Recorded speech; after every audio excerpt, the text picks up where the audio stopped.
Hello friends, आदाब, नमस्कार। मैं शाहिद खान, आप देख रहे हैं तहसीनी अपडेट।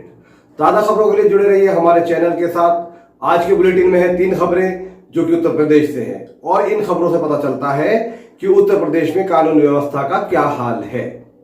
आइए आज की शुरुआत करते हैं इस खबर के साथ। उत्तर प्रदेश के मुख्यमंत्री योगी आदित्यनाथ के जनसंख्या नियंत्रण ड्राफ्ट पर उत्तर प्रदेश में तकरार बढ़ती ही जा रही है।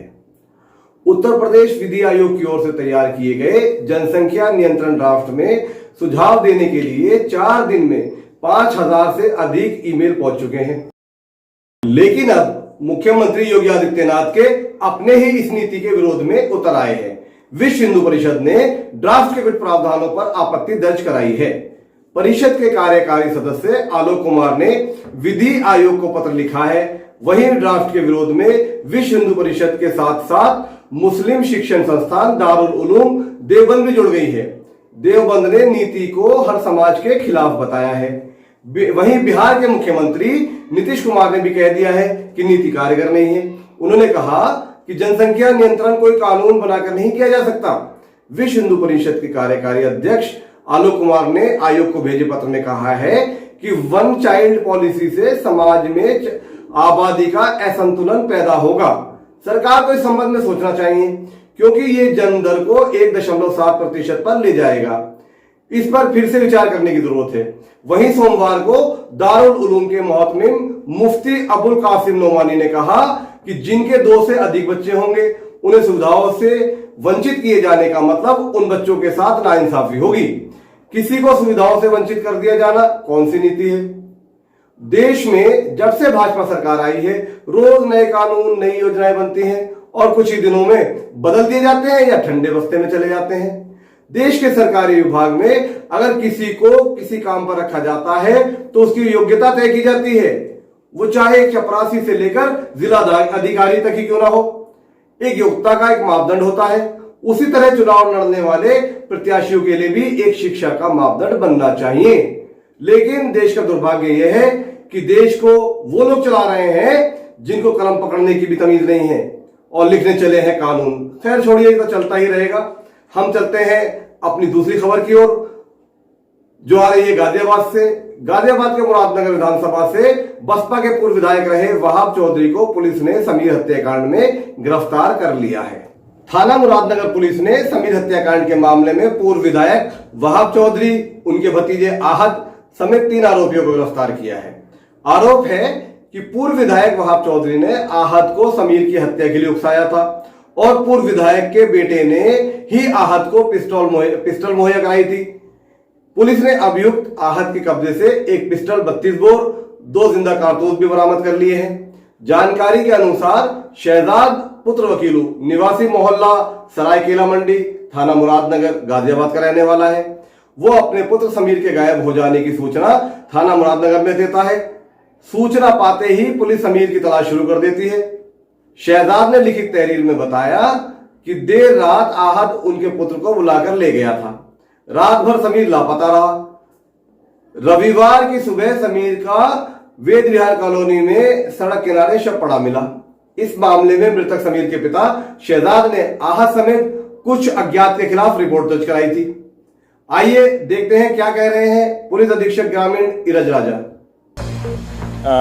जैसा कि जानकारी है, पिछले वर्ष मई माह में शाहना नाम की महिला की हत्या हुई थी। शाहना जो है वो आस मोहम्मद की पत्नी थी। आस मोहम्मद वहाब चौधरी के का भाई है और उस मर्डर में आस मोहम्मद का बेटा और एक अन्य लड़का समीर, 3 लोग अभियुक्त थे और तीनों लोग जेल गए थे।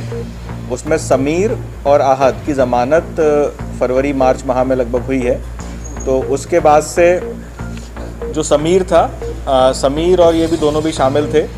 तो फिर इसमें इस तरह की प्लानिंग हुई कि समीर को मार दिया जाए क्योंकि उसका जो वहाब चौधरी ने मेन जो इसमें स्क्रिप्ट राइटर कह सकते हैं, जो पूरा बनाया इसमें फ्रेमवर्क, वो वहाब चौधरी का ही था। वहाब चौधरी ने क्योंकि अब इसके परिवार में कोई और बड़ा नहीं बचा था, माँ की पिछले वर्ष हत्या इसने खुद कर दी थी अपने पिता के साथ मिलकर और पिता ऑलरेडी जेल में था, तो यही अपने घर में सबसे बड़ा था और कम उम्र है इसकी अभी।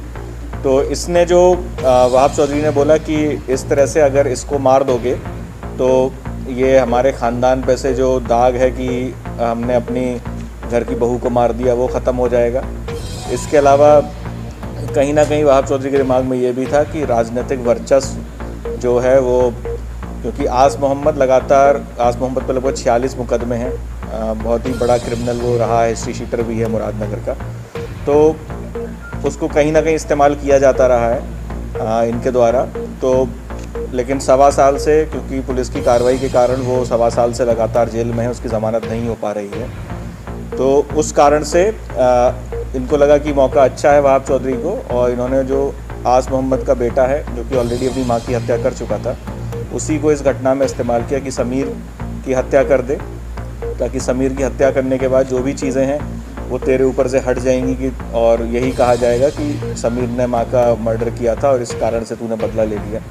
तो ये सब चीज़ें थी। इसके अलावा राजनीतिक वर्चस्व और सामाजिक वर्चस्व भी एक कारण था कि जिसके कारण से वहाब चौधरी ने ये प्लानिंग की। इसमें सारी चीज़ें जो भी पूरा घटना हुई, परसों रात की ये घटना है, लगभग 10 बजे के आसपास इसकी हत्या की करके एक सुनसान जगह पे इसका शव फेंक दिया गया था।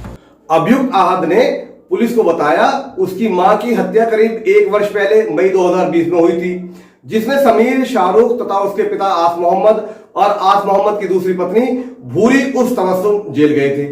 समीर फिर से गैंगस्टर में जेल चला गया था, जो करीब 1-1.5 महीने पहले ही जेल से छूट कर आया है। उसने बताया कि उसके ताऊ वहाब चौधरी ने उसे अपने घर बुलाया और वो अपने साथी अनीस, आफ्ताब उर्फ घोड़ा तथा बिलाल के साथ अपने ताऊ वहाब चौधरी के घर गया।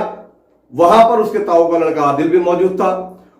उसके ताऊ वहाब ने कहा कि तेरे पिता अभी भी जेल में हैं, समीर तथा बूरी उस तबस्सुम खुले घूम रहे हैं, जिससे हमारी काफी बदनामी हो रही है।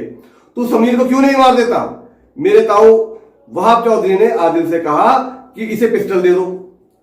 शनिवार 10 जुलाई की शाम को आहद ने समीर को खाने के लिए बुलाया और रात को करीब 10 बजे प्रीत विहार कब्रिस्तान के पास ज्वार के खेत में ले जाकर अपने साथियों के साथ समीर को गोली मारकर हत्या कर दी। पुलिस ने जब आहद और वहाब का सामना कराया तो आहद ने ताऊ के उकसावे की पूरी पोल पट्टी खोलकर रख दी। पुलिस ने आहद की मां की हत्या के मामले में समीर को सरकारी गवाह बना दिया था। वह कहीं समीर कोर्ट में आस मोहम्मद, वहाब चौधरी समेत अन्य के खिलाफ जुबान ना खोल दे, इसलिए भी समीर को रास्ते से हटाना उनके लिए जरूरी था। पुलिस अधीक्षक ग्रामीण इरज राज ने बताया कि तमाम साक्ष्यों को केस डायरी में शामिल कर आरोप पत्र कोर्ट में दाखिल किया जाएगा और आरोपितों की गिरफ्तारी भी जल्द होगी। खैर, पुलिस अपना काम करती रहेगी। चलिए हम चलते हैं अपनी तीसरी खबर की ओर, जो कि आ रही है उत्तर प्रदेश के प्रतापगढ़ से, जहां एक रिक्शे वाले को मात्र 10 रुपए के लिए गोली मार दी जाती है। इससे ऐसा लगता है कि उत्तर प्रदेश में लॉ एंड ऑर्डर नाम की कोई चीज है ही नहीं। अपराधियों के दिल में पुलिस का कोई डर खौफ है ही नहीं। उत्तर प्रदेश के प्रतापगढ़ में एक ई रिक्शा चालक को गोली मारने का एक मामला प्रकाश में आया है। गरीब ई रिक्शा चालक सवारी लेकर पहुंचा था। जब उसने सवारी से अपने किराए की रकम 10 रुपए मांगी तो सवारी ने चालक से बहस करना शुरू कर दिया, जिसके बाद आरोपी सवारी ने रिक्शा चालक को गोली मार दी, जिससे वो घायल होकर जमीन पर गिर पड़ा। पुलिस टीम आरोपी की तलाश कर रही है। यह घटना कोतवाली इलाके के मीरा भवन की है। यहां पर कुरौदी निवासी ओम प्रकाश चौहान, जो कि पेशे से एक रिक्शा चालक है, वो सवारी लेकर पहुंचता है। उसने सवारी से 10 रुपए किराया मांगा, जिसके बाद आरोपी रिक्शा चालक से बहस करने लगा। दोनों में कहासुनी इतनी बढ़ गई कि दबंग ने चालक को गोली मार दी, जिससे वह लहूलुहान होकर जमीन पर गिर पड़ा। गोली मारकर हमलावर मौके से फरार हो गया। गोली ई रिक्शा चालक के बाएं कंधे में लगी। जख्मी ई रिक्शा चालक ओम प्रकाश को वहां से गुजरते राहगीरों ने देखा तो पुलिस को हादसे की सूचना दी, जिसके बाद मौके पर पुलिस पहुंची। पुलिस ने पीड़ित को अस्पताल भेजा, जहां डॉक्टर ने उसकी हालत गंभीर देखकर उसे प्रतापगढ़ के लिए रेफर कर दिया। पुलिस ने बताया कि आरोपी की गिरफ्तारी के लिए टीम का गठन किया गया है। जल्दी उसे गिरफ्तार कर सलाखों के पीछे भेजा जाएगा। तो देखा आपने, ये मामला था उत्तर प्रदेश के प्रतापगढ़ का, जहां मात्र 10 रुपए के लिए एक गरीब ई रिक्शा चालक को गोली मार दी जाती है। प्रदेश की कानून व्यवस्था को देखकर अजीब सी फीलिंग आती है। आप भी मुस्कुराइए, आप उत्तर प्रदेश में, मतलब उत्तर प्रदेश में हैं। आपको ये वीडियो कैसी लगी अपनी राय कमेंट बॉक्स में जरूर दें। वीडियो को लाइक शेयर करें, चैनल को सब्सक्राइब करना ना भूलें।